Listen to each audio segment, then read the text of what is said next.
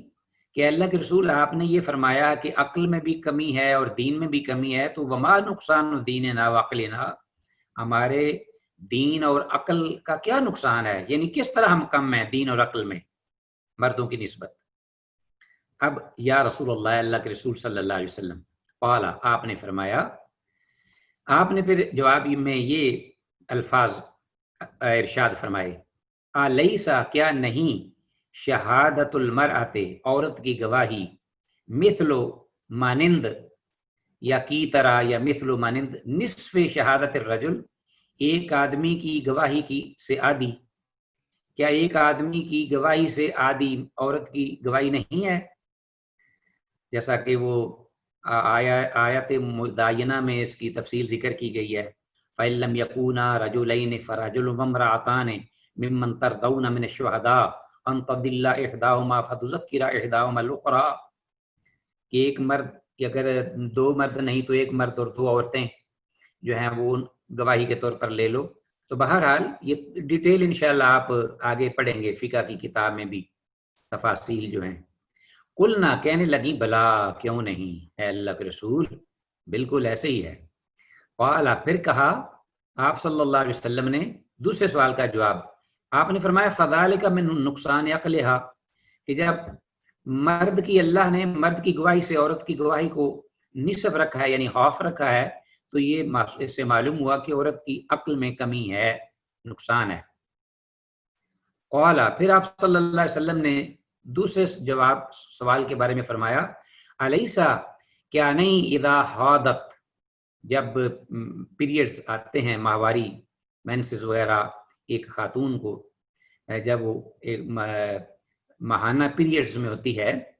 تو الیسا کیا نہیں، اذا حادت جب وہ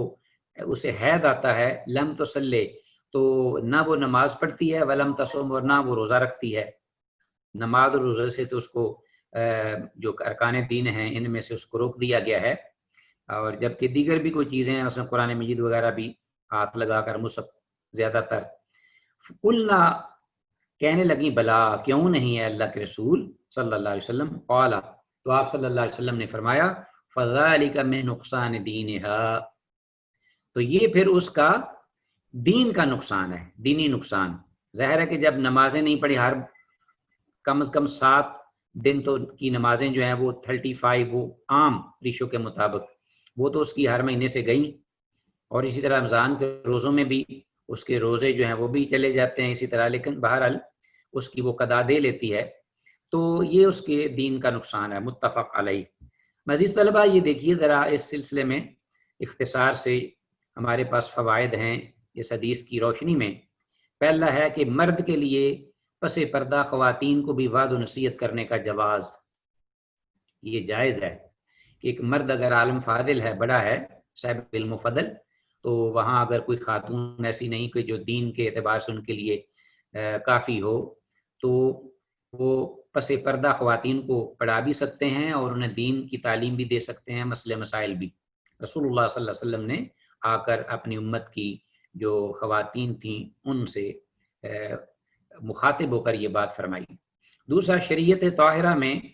دو عورتوں کی گواہی ایک مرد کے برابر اور ایک عورت کی گواہی کسی معاملے میں عادی ہوتی ہے۔ تیسرا، عورتوں کے ایام ماہواری میں خصوصاً نماز اور روزے سے رک جانے کی دلیل یہ بھی ہے۔ چوتھی، خاوند کی ناشکری اور احسان فراموشی بڑا گناہ ہے۔ تو رسول اللہ صلی اللہ علیہ وسلم نے اس کا بھی تذکرہ فرمایا۔ آگے آتے ہیں حدیث نمبر 20،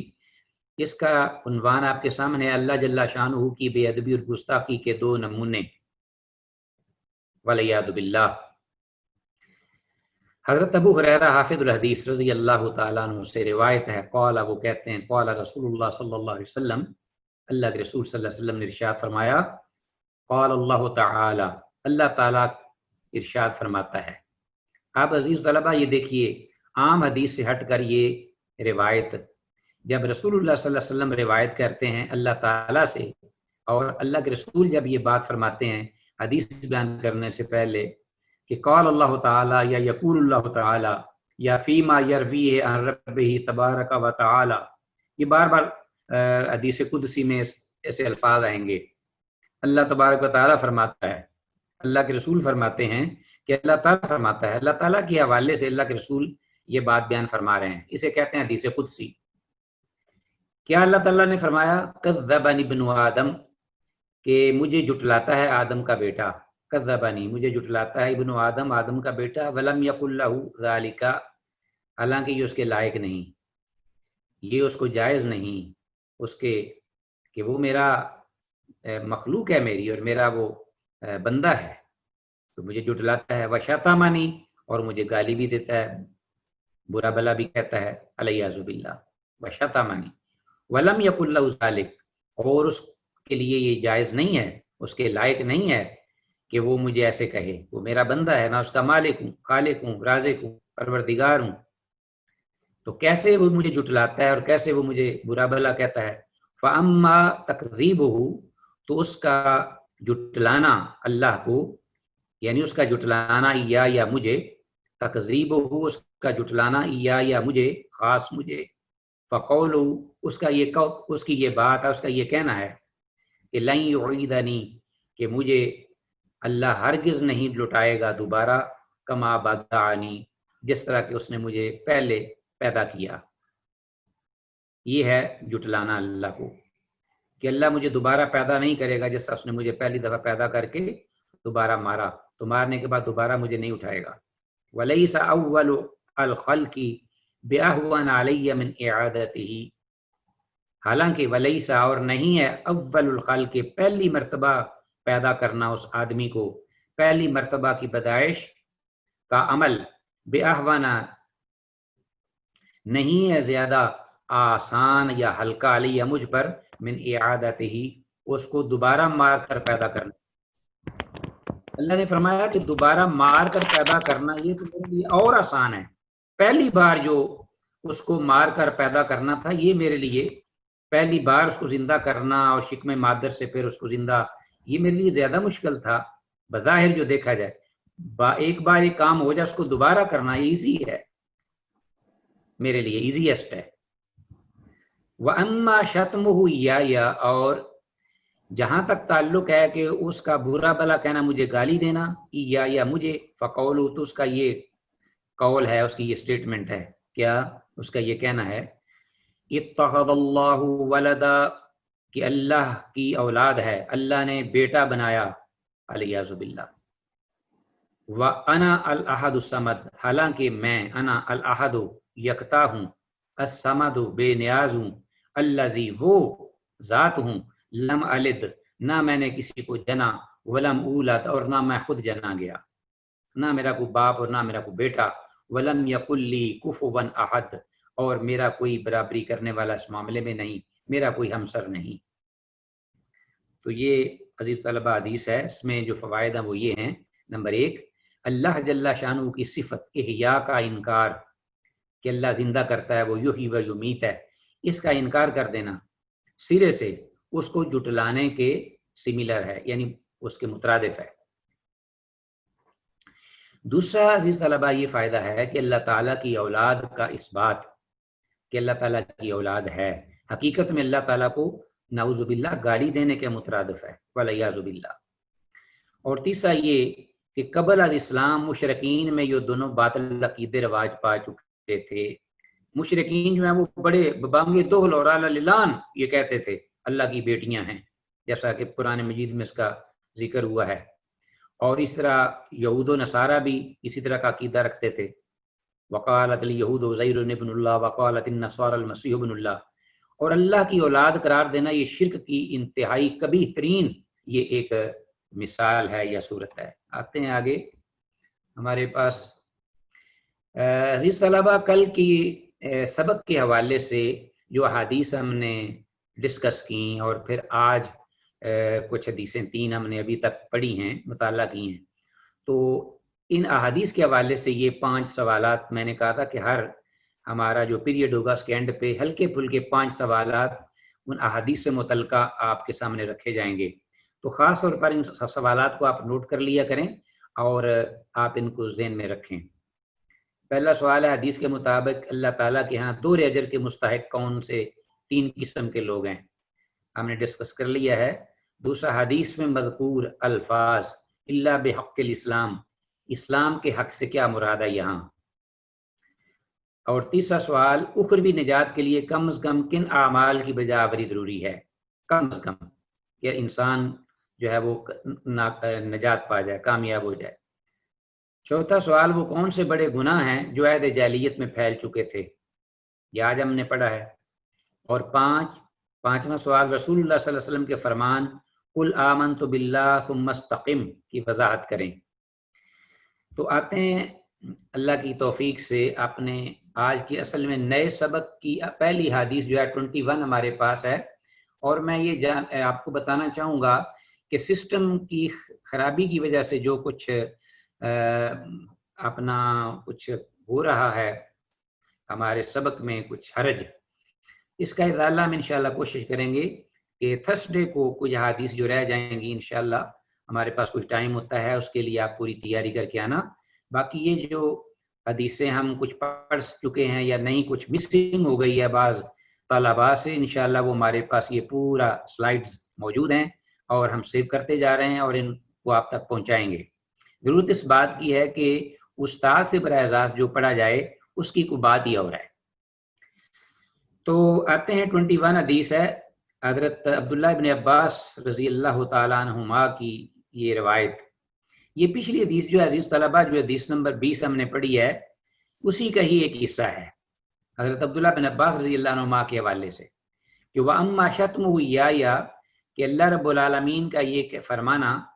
کہ جہاں پر اور جہاں تک تعلق ہے اس ابن آدم کا مجھے گالی دینے کا، تو فَقَوْلُ، تو اس کا یہ کہنا لی میرے لیے، وَلَدٌ کہ اللہ کا لڑکا ہے، اللہ کی اولاد ہے، وَسُبْحَانِي ان اتخذ صاحبۃ او ولدا، اور میں پاک ہوں اس چیز سے کہ میں کوئی اپنی بیوی بناؤں یا اپنی اولاد۔ تو ظاہر ہے جب اولاد ہوگی تو بیوی کا بھی اس بات لازمی ہوگا کہ بیوی بھی ہے اللہ کی، نعوذ باللہ۔ اور جب یہ سلسلہ ہے کہ اللہ باپ ہے تو اللہ بیٹا بھی ہو سکتا ہے، پھر اللہ کا کوئی باپ بھی ہوگا، اللہ کی کوئی والدہ بھی ہوگی، تو یہ سارا سلسلہ جو ہے پھر چل پڑتا ہے۔ حدیث نمبر 22، حدیث قدسی کی تعریف۔ یہ پہلے ہم نے ذکر کی ہے حدیث قدسی، آج ابھی پھر ہمارے پاس حدیث قدسی آ گئی ہے۔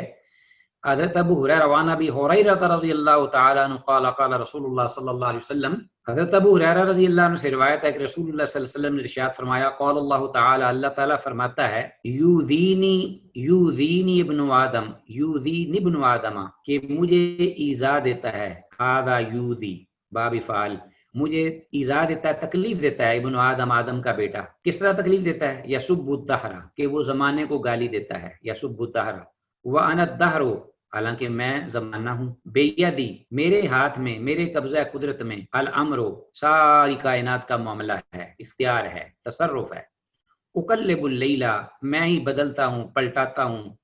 رات کو، والنہار، اور دن کو، یعنی دن اور رات، یولج اللیل فی النہار ویولج النہار فی اللیل وَيُخْرِجُ الْحَيَّ مِنَ الْمَيِّتِ وَيُخْرِجُ الْمَيِّتَ مِنَ الْحَيِّ۔ تو یہ اللہ رب العالمین کا یہ سلسلہ کائنات کا چل رہا ہے، وہی اپنے مرضی اور منشا کے مطابق اس کو چلاتا ہے اور چلتا رہے گا جب تک اللہ چاہیں گے۔ متفق علیہ۔ اس کے بعد اس حدیث کے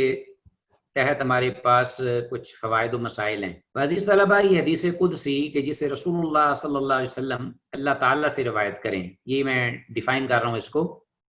آپ دیکھیے گا۔ اور اس میں اس طرح کے الفاظ استعمال ہوں، جیسا کہ میں نے کہا ہے، جب یہ الفاظ ہوں تو کہیں سمجھ لیجئے کہ اللہ تعالیٰ کے حوالے سے اب رسول اللہ صلی اللہ علیہ وسلم بیان فرماتے ہیں۔ حالانکہ ویسے اللہ تعالیٰ کی آپ ریفرنس سے نہ بھی بات کریں، الصادق المصدوق صلی اللہ علیہ وسلم کی ہر بات اللہ کی جانب سے ہے، لیکن حدیث قدسی کا کچھ عام حدیث سے کچھ فرق پڑ جاتا ہے، اس اعتبار سے کہ جب رسول اللہ صلی اللہ علیہ وسلم اللہ تعالیٰ کے ریفرنس سے بات کرتے ہیں تو وہ اور زیادہ قرآن حکیم کے قریب ہو جاتا ہے اس کا انداز۔ جب وہ الفاظ ایسے استعمال ہوتے ہیں شروع میں قال اللہ تبارک و تعالی یا یقول اللہ عز و جل، کہ اللہ تعالیٰ نے فرمایا یا اللہ تعالیٰ ارشاد فرماتا ہے، حدیث قدسی دین میں حجت اور وحی ہونے میں قرآن کی طرح ہے، بالکل اس میں کوئی فرق نہیں، حجت اور وحی ہونے کے اعتبار سے بالکل قرآن کی طرح ہے۔ البتہ یہ نماز میں تلاوت نہیں کی جا سکتی، اور پھر ہر حدیث قدسی متواتر بھی نہیں ہوتی، جبکہ قرآن حکیم کلی طور پر متواتر ہے۔ اور پھر اسی طرح ایک اور بھی فرق ہے عزیز طلبہ، کہ حدیث قدسی کو ہم قرآن مجید کی طرح تلاوت ویسے بھی نہیں کر سکتے نماز سے آؤٹ آف دا پریئر، یعنی جیسا قرآن کو تلاوت کرتے ہیں اور وہ متعبد بتلاوت ہی، یعنی اس پر اجر و ثواب ہے کہ ہر حرف کے بدلے 10 نیکیاں ملتی ہیں کم از کم، من قرأ حرف من کتاب اللہ فلہ حسنہ۔ تو آپ نے الف لام میم کی مثال دیتے ہوئے کہا کہ اس کو پڑھنے سے تین حرف ہیں، 30 نیکیاں ملیں گی۔ تو حدیث قدسی اس کی تلاوت بھی ہم اس طرح نہیں کر سکتے، اور اس پر ثواب اگرچہ حدیث قدسی کو بیان کرنے میں اجر بھی ہے، ثواب بھی ہے، لیکن وہ اجر و ثواب نہیں جو کہ حدیث میں ذکر ہوا ہے قرآن کا۔ دوسرا فائدہ یہ ہے کہ زمانے کو برا کہنا دراصل حقیقی اختیار رکھنے والے اور تصرف کرنے والے کو برا کہنا ہے، اور وہ اللہ تعالیٰ کی پاک اور عیبوں سے مبرہ ذات ہے۔ تو جب ہم کہیں گے، بڑا لوگ کہہ دیتے ہیں، بلکہ پڑھے لکھے بھی، زمانہ بہت برا آ گیا ہے، زمانے بہت ہی جی حال ہی کوئی نہیں ہے، زمانہ اچھا نہیں ہے، تو اس طرح کے الفاظ وہاں ہم بولتے ہیں، حالانکہ زمانہ تو وہی ہے جو ابتدائے آفرینش سے وقت چل رہا ہے اللہ کا، اور دن اور رات اللہ کے، اسی کے مطابق سورج نکلتا ہے، غروب ہوتا ہے، اس میں کمی کبھی بیشی نہیں آئی۔ اصل میں زمانے کے اندر جو رہنے والی مخلوق ہے وہ اس کے جو مسائل یا جو اس کے اعمال ہیں، اصل میں ان کی نوست پڑتی ہے۔ زمانہ یہ وقت برا نہیں ہوتا، بلکہ اس میں اللہ تعالیٰ کی معصیت اور گناہ برے اور باعث نوست ہوتے ہیں۔ ایک اور حدیث ہم اور پڑھ لیتے ہیں، کیونکہ آگے آپ کا دوسرا پیریڈ بھی ہے ساتھ ہی۔ حدیث نمبر 23، اللہ تعالیٰ کی اپنی مخلوق پر کرم نوازی۔ حضرت ابو موسیٰ عاشری رضی اللہ تعالیٰ عنہ سے روایت ہے، قال رسول اللہ صلی اللہ علیہ وسلم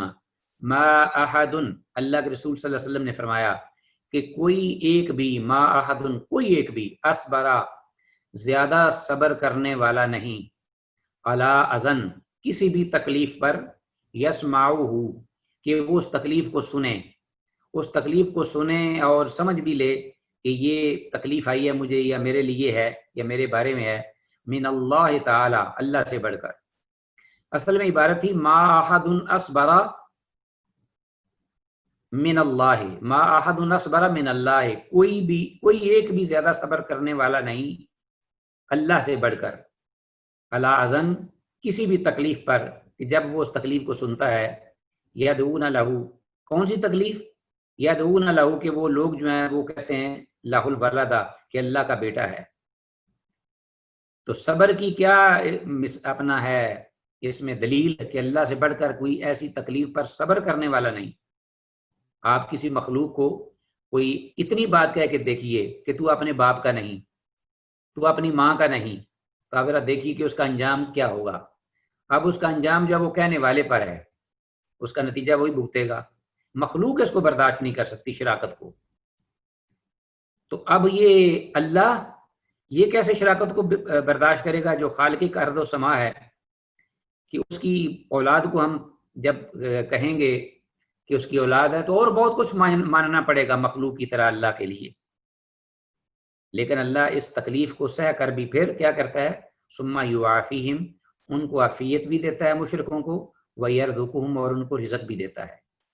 تو یہ ہے بڑی دلیل کہ اللہ اتنا صابر ہے کہ ایسے کہنے والوں کو بھی وہ عافیت دیتا ہے، اور ان مشرک اور بت پرستوں کو آپ دیکھ لیجیے آج بھی دنیا میں آتش پرست ہیں، مجوسی ہیں، ہندو ہیں، بت پرست ہیں، 33 کروڑ جو ہیں رب بنائے ہوئے ہیں اللہ کے شریک، اور اسی طرح یہود و نصارہ انہوں نے 3 بنائے ہوئے ہیں، ثلاثۃ اقانیم، اس طرح مجوسیوں نے اہرمن اور یزدان 2 بنائے ہوئے ہیں، تو سب لم یلد ولم یولد کے مخالف ہیں، لیکن اللہ ان کو ہم سے زیادہ رزق بھی دے رہا ہے، عافیت بھی دے رہا ہے۔ فوائد و مسائل، اللہ تعالیٰ کی صفات علیہ میں سے صفت صبر کا ثبوت، اور اس کے اسماء الحسنی میں سے الصبور کہ وہ بہت زیادہ صابر ہے، الصبور اللہ کے اسماء الحسنی میں سے ہے کہ بہت زیادہ صابر۔ اللہ تعالیٰ کے نزدیک شرک کی قباحت و شناعت، کس قدر شرک گنونا اور کبھی ظلم ہے۔ شرک کی سب سے بڑی اور کبھی صورت عزیز طلبہ اللہ جل شانہ کے لیے اولاد نامزد کرنا ہے، جیسا کہ سورہ مریم میں اللہ تعالیٰ ارشاد فرماتا ہے، ترجمہ، اور بعض لوگ کہتے ہیں کہ رحمان کی اولاد ہے، یہ تو اتنی بری بات تم گھڑ لائے ہو جس سے ابھی آسمان پھٹ پڑیں اور آسمان شق ہو جائے، آسمان پھٹ پڑیں اور زمین شق ہو جائے، آسمان سے کی جگہ پہ یہاں زمین ہے، غلطی سے آسمان لکھ دیا گیا ہے، اور پہاڑ دڑام سے گر پڑیں، اس بات پر کہ انہوں نے رحمان کے لیے اولاد ہونے کا دعویٰ کیا ہے، حالانکہ رحمان کی یہ شان ہرگز نہیں کہ وہ کسی کو اولاد بنائے۔ تو عزیز طلبہ اسی پر ہم اتفاق کرتے ہیں، وقت ختم ہو چکا ہے۔ ایک اسٹوڈنٹ تھے، انہوں نے مجھے یہ ایک سوال کوسچن کیا تھا کہ پچھلی ایک گزشتہ پروگرام میں یا لیسن میں ایک حدیث تھی جس میں رسول اللہ صلی اللہ علیہ وسلم نے انہیں حکم دیا 4 چیزوں سے رکنے کا اور 4 چیزیں کرنے کا، یعنی امرہم باربعین ونہاہم باربعین، اور اس میں 4 چیزیں، پھر ایک شہادتین کا ذکر فرمایا، اللہ پر ایمان کا، نماز کا، اور روزے کا، اور اسی طرح زکوٰۃ کا، اور آگے پھر 4 چیزیں ذکر کر کے پھر آگے وَأَمَرَهُمْ، یعنی وہ نکالیں، یعنی اس قسم کے الفاظ تھے کہ وہ أَن يَخْرُجُوا أو يُخْرِجُوا، کیا کہ الفاظ و کما قال علیہ الصلوۃ والسلام، مجھے پورے ضبط نہیں ہیں، الخمس من المغنم، کہ مال غنیمت میں سے وہ 5واں حصہ نکالیں۔ تو یہاں 5 چیزیں ہیں، جبکہ اوپر حدیث میں 4، تو اصل میں 4 چیزوں کا ہی ذکر ہے پہلے جو ارکان دین میں سے ہیں۔ یہ غنیمت کا جو حکم ہے یہ 5واں اضافی ہے، اور وہ رسول اللہ صلی اللہ علیہ وسلم نے اضافی بیان کر دیا تھا کہ آپ صلی اللہ علیہ وسلم کو پتہ چل گیا کہ یہ لوگ جنگجو ہے، لڑنے بڑھنے والے یہ لوگ ہیں قبائلی، جب ایمان لے آئیں گے تو انہوں نے کافروں کے ساتھ لڑنا بھی ہے، اور جب جہاد کریں گے، لڑیں گے، تو ان سے جو سامان حاصل ہوگا وہ اس کا خمس 5واں حصہ جو ہے وہ اپنا بیت المال میں انہیں جمع کرانا ہوگا۔ تو اصل میں یہ ان 4 چیزوں سے الگ ہے 5 جو اضافی اللہ کے رسول نے بتا دیا۔ اس سے یہ بھی معلوم ہوا کہ اگر کوئی آپ چیز بتا رہے ہیں پوائنٹس وائز تو اضافی چیز بھی بتا سکتے ہیں۔ السلام علیکم ورحمۃ اللہ وبرکاتہ۔